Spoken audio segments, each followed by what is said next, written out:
Good morning and Assalamu alaikum. This is me, Anam Hanif Khan, and I welcome you in your English literature class. Okay, in the last class we have started a poem, that is unit number 4, Life. We have completed words meaning and question answers. It's time to move ahead. So we're gonna move towards our second exercise, that is reference to context. On page number 38 of your book, it is mentioned, it is only one. It has two parts. We're going to attempt number 1. You have to read the lines carefully and you have to write the answers.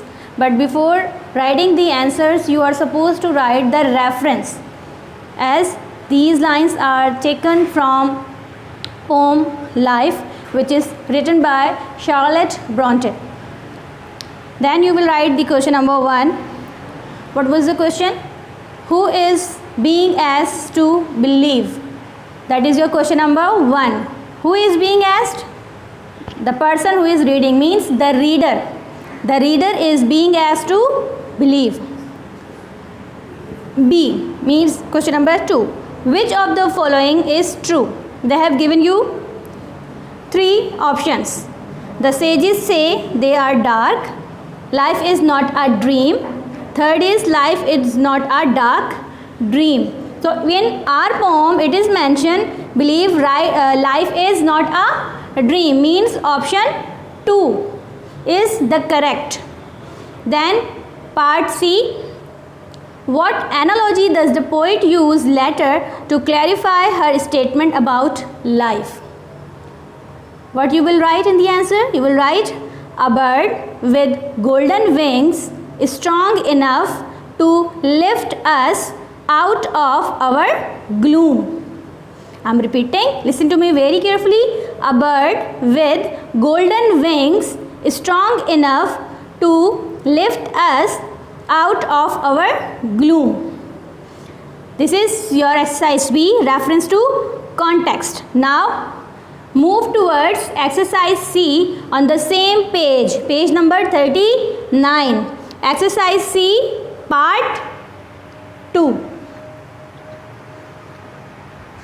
What is the question? You are supposed to write. Okay, I am reading the question.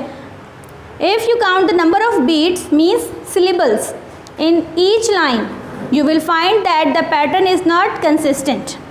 Some lines have more syllables than other. Try to think of rhyming words for the following, but also make sure the word have the same number of syllables as those below. Okay, first I will let you know what is syllable. Breaking of a word according to the sound, that is called syllable.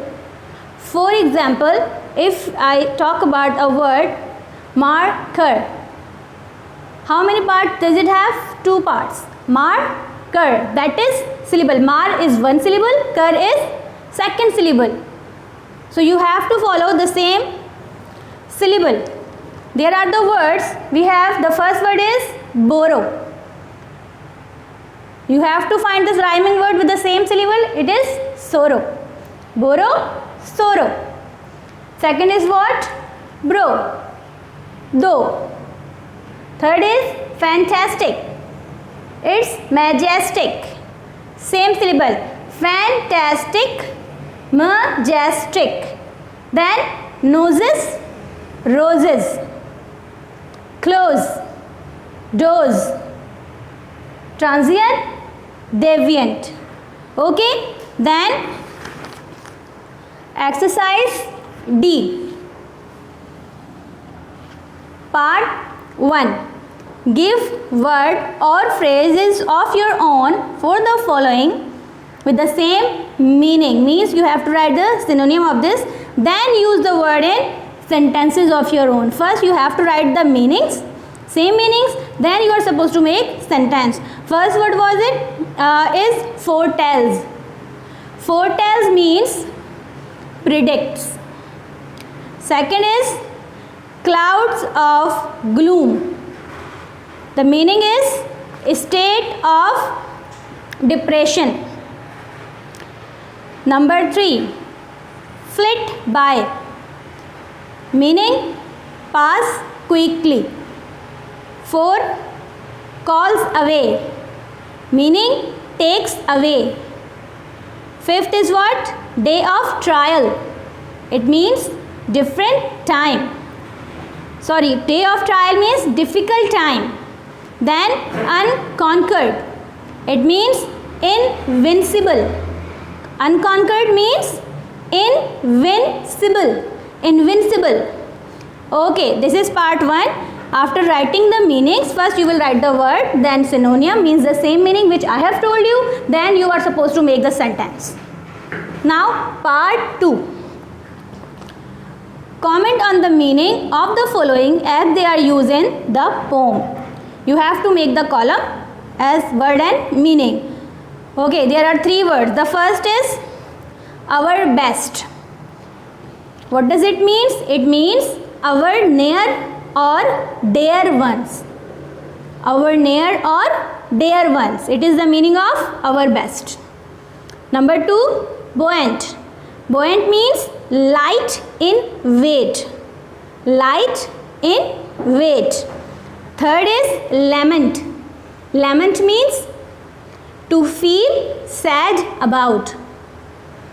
To feel sad about. Now you will do this by making the column of word meaning. You will write the 3 words and the meanings what I have told. Now part 3. Find 3 words in the poem with the prefix. What are the prefix? For, un and some. Then write at least 3 more words using each prefix.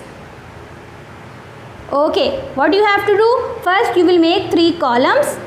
In these 3 columns you will write 3 words. 3 different words in different columns with the prefix for, un and some. From the story you will write the first word foretell. In the second column the first word you will write unconquered. In the third you will write sometimes. These 3 words are from the poem. Now you will make 3 more sentences, 3 more words with the same prefix. So for the usage of for you will write forehead, foregone, forward. Okay? Foretell, forehead, foregone, forward. Okay? Second column unconquered. Second is unlamented. Third is untold. Fourth is unquestioned. Repeating, I am repeating. Unconquered, unlamented, untold, unquestioned. Then sometimes. Sometime, somewhere, somebody, someone. Repeating, sometimes, somewhere, somebody, someone.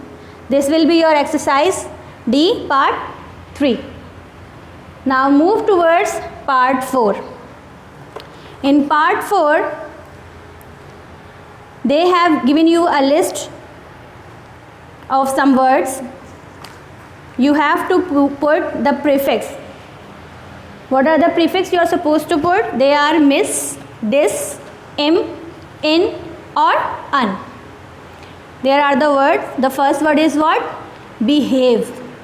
So what prefix will you put? Miss. So it will become misbehave. Second is what? Loyal. You will put dis. So it will become disloyal. Then courtesy, discourtesy. Mature, immature. You will put im. Then attractive, it will become unattractive. Un, it is the prefix. Then equal, you will put un, it will become unequal. Then elegant, you will put in, so it will become inelegant. The last is what? Belief. You will put this, so it will become disbelief. Okay, this is part 4 of exercise D. Now the last exercise, that is exercise E. Find the subject in the sentences. The first sentence is what? You know very well first that what is subject? Doer of an action. That is called subject. The first sentence is life sunny hours flit by. Whose sunny hours? Life sunny hours. So sunny hours are subject. Second, enjoy them as they fly. What are they talking about? To enjoy before they fly?